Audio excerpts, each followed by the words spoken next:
used to be a coal mine where men went deep underground to dig for coal. It's now a museum where people can come to learn about how people used to work and live.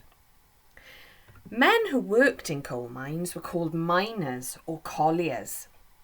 Today in Big Pit we have miner guides. You will see them as you walk around.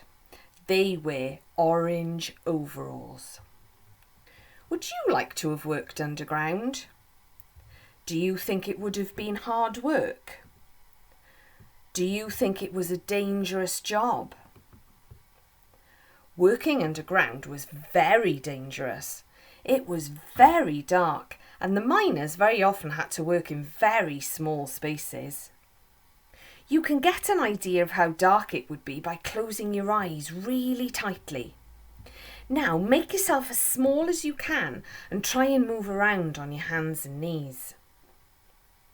Miners took lights underground so they could see to work.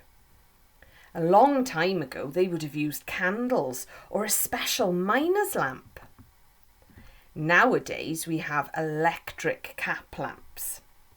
These are powered by a battery that the miner carries on his belt. The battery weighs 5 kilograms. That's the same as an average size cat. What else do you think a miner would need to take underground?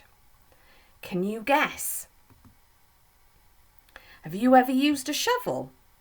You might have used one to dig in the garden or to build a sandcastle at the beach. A miner's pickaxe is called a mandrel. Have you seen one before? This is a water jack. This is what the miners would drink from underground. And a tommy box, a small metal container to carry their food.